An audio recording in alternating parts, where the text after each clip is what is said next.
Hey, everybody, welcome to this edition of Turnaround Marriage Live. And we want to talk about a subject that's near and dear to our hearts because we hear it every single day. And it's when people hear the words from their spouse, I'm done. Maybe that's you. Maybe your spouse has said that to you and the alarm bells go off and all the pain and all the disappointment. And sometimes it comes as a shock, right? And many other times it's like, not so shocking because things haven't been so well. But either way, it is a painful thing for people to go through. And again, we talk to people every day where this is their story, and it is heartbreaking. It is so sad. And so today we want to talk about, what do you do when you hear those words, I'm done? We're going to talk about what not to do as well. And this is something, again, we hear all the time. And let's just start off by asking the question, what does it mean when you hear those words? Does it absolutely 100% always mean, I'm done, I'm filing for divorce, I will not have any more of you? Sometimes it could mean that, but oftentimes it doesn't. Sometimes it simply means this: I'm done with the way we've been doing marriage. I'm out. I can't continue on. This is not working. And quite frankly, even though it's a difficult thing to hear, when we hear that on our phones, it actually brings some excitement to my ears, because I know what's possible when you put to death the way that was not working and look to something new of what is possible in the future. Yeah, that's so good, Scott. So next we want to kind of talk about not just what does it mean. It means we're done doing marriage the way we've been doing, but we also want to talk about why it happens. And, Donald Harvey wrote a great book about this, and it's called When the One You Love Wants to Leave. And he talked about 3 reasons why someone might say, I'm done. They might bring up divorce or separation or say, I can't do this anymore, right? And the 3 reasons are really, you're either put out, pulled out, or pushed out of a marriage. And just real briefly to talk about that, if you're put out of the marriage, the spouse is basically done with your behavior, whether it's being so disrespectful. Maybe it's the way you communicate with them, maybe the way you shut down, or the way you escalate arguments, or maybe it could be an addiction or something that you are doing that they have now caused. Now they have decided to put you out. It's time to leave. I can't take this anymore. Maybe it's like a controlling behavior or something along those lines. Right. The second reason is somebody could be pulled out of a marriage, by another person. Often this happens if a spouse is very frustrated, but they hate conflict. And so they avoid it. But over time, they grow very disillusioned, very disappointed, very frustrated in the marriage, and their needs haven't been getting met. And so what happens is opportunity knocks when someone at work or someone down the street, a neighbor, a friend, is a listening ear, and suddenly they're starting to meet the need. And so they can be pulled out of the marriage. And the third reason, and the reason we often see, and honestly, the one we can help with the most, is when someone is pushed out of the marriage, when they can't take your behavior anymore. And they're like, you know what, that's it. You can't do this to me anymore. And guys, when that's the case, listen, there's so much that can be done. Really, there's something that can be done for all of those. Absolutely. But to understand why this is happening, like Scott said, we're done doing marriage the way we've been doing it, whether you've been arguing for years or it's just been feeling dead, disconnected, we're just roommates. What are we doing here?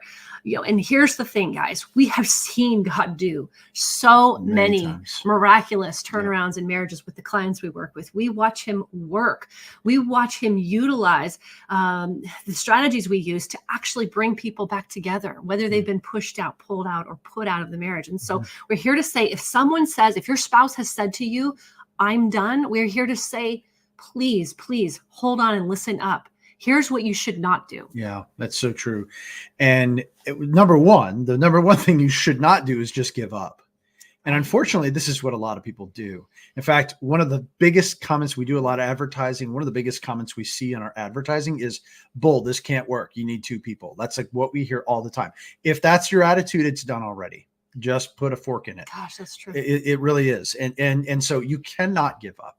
You took a vow. You made it. You said that vow in front of your friends and family. And more important than that, you made a vow to that person in particular. And even more than that, you made that vow to God. And so to give up just because it's hard, doesn't means that it really isn't a vow to begin with, right? So to give up is the worst thing you could possibly do. The next worst thing that you could, well, not I want to put it in order of worstness, but the next thing you shouldn't do is to beg. Like, this is so unbecoming. Yeah. Like, oh, please, please, please come back to me. Please, please, please. Let's, any of that kind of stuff is just actually going to further to push things away. That's true. Another thing not to do is to just sit and wallow in the pain. And of course, you're going to feel absolutely devastated. And of course, it's going to feel like rejection and abandonment. It's going to feel like the deepest pain that you can even imagine in your heart. But to sit and wallow and take days and days and months to just cry and sit and wallow in the pain without getting into action, that is a terrible thing to do. Yes, you need to grieve, but it's also, well, we'll talk about that in a minute about what you can do, right? And the other thing not to do is to just take a wait and see attitude, because we're here to say doing nothing is the worst thing you can do. If you wait and see what will happen, here's what will happen. They will leave. The marriage will end. It doesn't get better without intervention. It's like if I need surgery and I'm just going to kind of wait and see, what's going to happen is it's going to get worse until the point of now my life's in danger, right? If I don't get this cancer cut out of me or whatever it is, right? Yeah. So you can't wait and see. That's so true. And right along with that is waiting on God to act. Like we want to wait on God in the sense that we don't understand the future and we wait on him in terms of the future. That's true. But God does not ever call us to inaction, right? And so many times people are like, I'm just praying. I'm just giving it to God. Like, yes, give it to God, the outcome, but the action is very clear. When you took a vow and that we step into that every single day, God has prepared good works that we should walk in them. He's prepared in advance every single day, those good works that we step into that. And waiting on God can be an excuse for not only inaction, but to point the finger at God himself and to say, look what you've done or what you've not done. Which leads us to just hope and pray. That's a very similar one. Like, I'm just going to hope. I'm just holding on to hope. I'm just going to keep praying. He calls us to obedience, friends. Of course he does. And because God hates divorce, we need to be doing everything in our power to fight against that, especially when that seems like a real possibility. That's super important. And then the next thing is, don't just go talk to everybody about this. Like, this is not going to be pretty. This is not going to go well. And share with us, Rachel, why that tends to happen. It tends to be with women too, but men do it as well. Well, yeah, if your husband has left, in particular, ladies, and so of course we want to talk about it. Most of us are verbal processors, and so we want to find a friend. We call our mom, we call an aunt, a trusted ally or whatever, and maybe we start talking to multiple people about this. And guess what? It's going to feel so devastating. We most likely are going to be running our spouse down, and we're going to be saying things like, I can't believe this. How could he do this to me?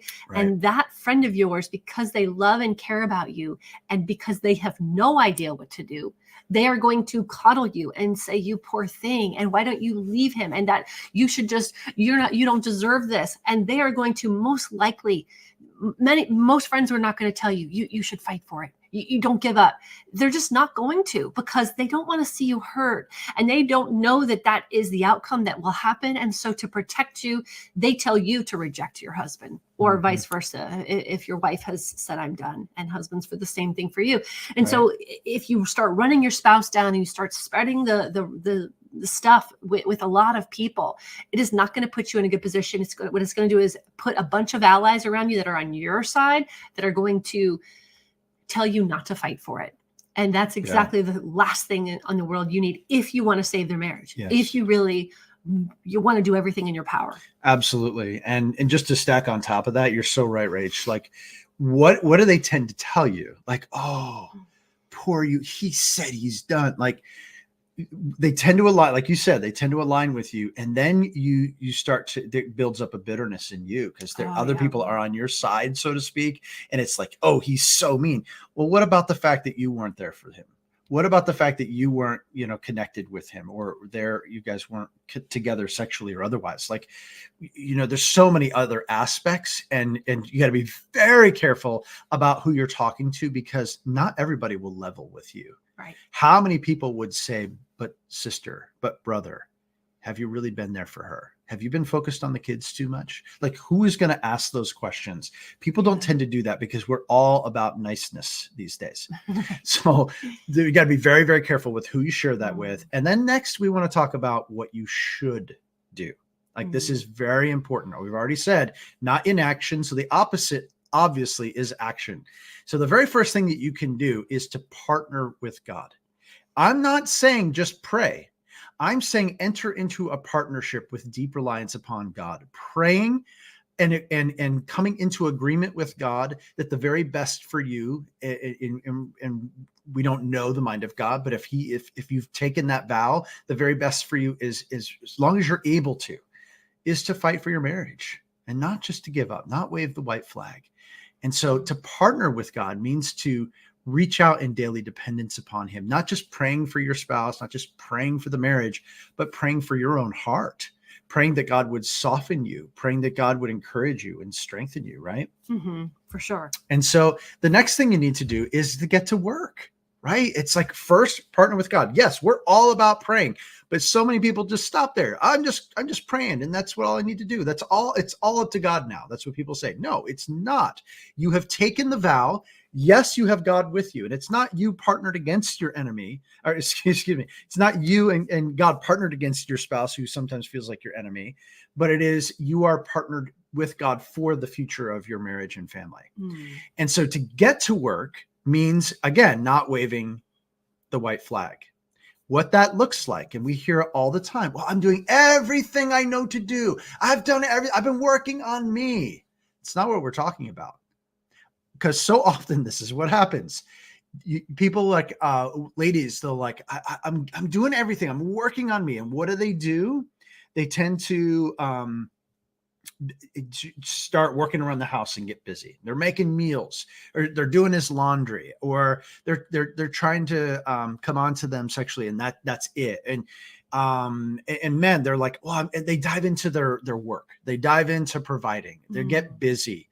And they're working really, really hard. But the problem is this: they're not giving to their spouse what their spouse actually needs. They're giving to their spouse what they need. And men and women are different. And ladies, if you're feeding your husband as a woman, it's not going to work out very well. Likewise, men, if you're giving to your wife what a man would need, it's not going to work out very well. So we've got to be very, very careful. We got to get to work for sure, but we need to feed them and give to them what they actually need. Yeah. And getting to work is really what we're saying is you need to get to work holistically, right? Get someone who can show you how to work on your mind, on your soul, on your heart, on your behavior, on your marriage simultaneously. Because if you're frantic, if you're totally, you just feel like you're having a heart attack, the panic attacks are hitting and you can't breathe, and you're so in fight or flight because you can't believe this is happening, right. And then therefore now you're reacting and you're coming out with your frustrations on them. And well, this is, your fault because you did this. You've got to stop doing that and get to work holistically. Learn how to renew your mind. Learn how to renew and recalibrate your heart so we can shift out of those disempowering emotional states and start to show up differently in the marriage, right? Someone who can show you what the marriage could look like and help you see your own blind spots, because just working on me, that doesn't mean just going to the gym. Like so many people think, I just need to go to the gym. I'm just going to take care of me. I'm going to do a lot of self-care.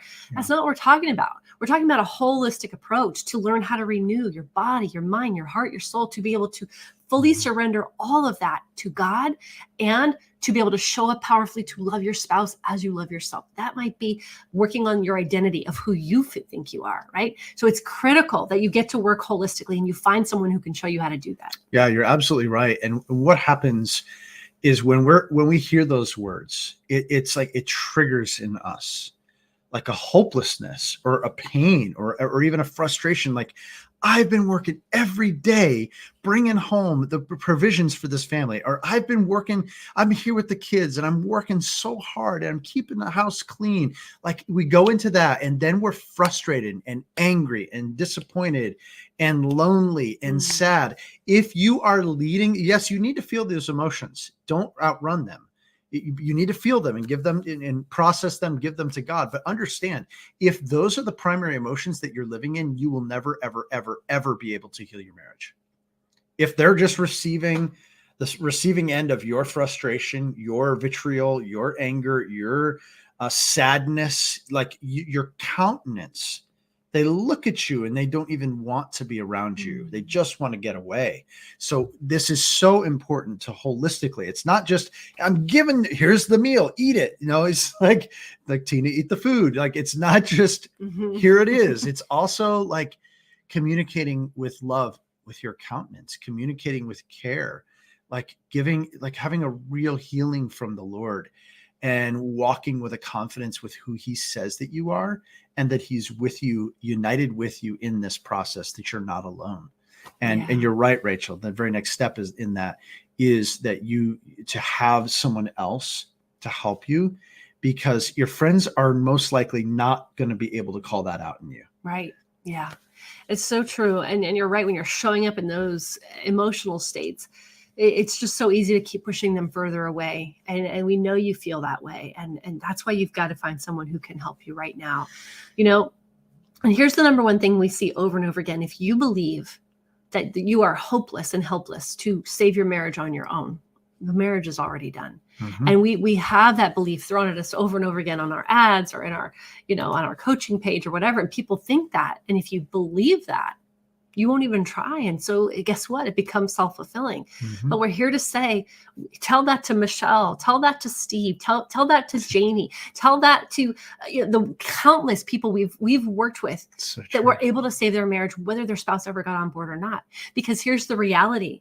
One person who's committed to showing up differently, to totally own what they can own in the marriage, and to be able to shift how they're responding, how they're showing up, they can work on themselves and the marriage simultaneously. Yep. Because here's the other lie. People go, oh, I just need to work on me for a while. I just need to work on me. Guess what?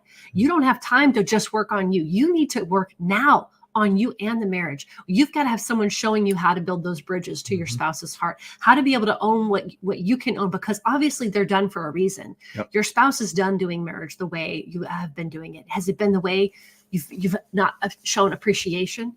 You've been disrespectful. You haven't helped them feel heard or seen. You've been controlling. You've been manipulative. You've been harmful or hurtful. You have not prioritized the marriage. You haven't led well. You haven't, there's 100 things, right?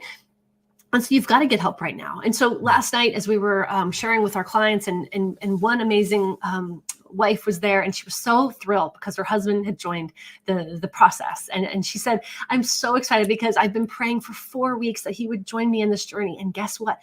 With 4 weeks of prayer and 4 weeks of hard work that this beautiful woman has put into learning about where she has failed the marriage, not pointing it at him. Yes, there's plenty of blame to go around, but she's been owning her thing. She's learning to show up differently. And guess what? He noticed. Yeah. And guess what? He joined her. And guess what? They're on the path of healing. And he even celebrated and shared. Yeah. This is like, I'm excited for hope. Yeah. I'm excited for the change that is to come. And that is the power of one person. And so guys, if you're out there and you've heard the words, I'm done, and you're just like the gut punch of like, and it hasn't been good, and you've been just kind of like sweeping things under the rug or just hoping that things are going to get better, and you're just like, what in the world do I do? We have hope for you. Absolutely. And what I want to encourage you with is that you can take action right now. Yeah. And I'll share that in just a second. But what I want to say is, the urgency has to be clear. When the words spoken, I'm done, it usually means the engine has been started in the car. And it might look like they've put the car in reverse and they're starting to back out of the driveway figuratively. And if they're backing out slowly, that's probably what it's starting to feel like. You cannot sit there and wait till they back out and pull away. You simply can't. Today is the day of action. And so what we want to encourage you to do is to go right now to turnaroundmarriage.live and check out our free masterclass, the 5 simple shifts Christian couples make to completely turn their marriage around quickly, recover connection, and fall back in love again without spending years in therapy or counseling. And maybe you've seen this before. This is new. We've just released it in the last few days, and it is powerful with stories involved, and it will tell you exactly what needs to happen for things to start shifting in your marriage right away. So as soon as you're done with this, go ahead and go to turnaroundmarriage.live. And all you got to do is put in your name, and that masterclass will start right away. And the beauty of this is action can start literally the second we're done with this video. Yeah.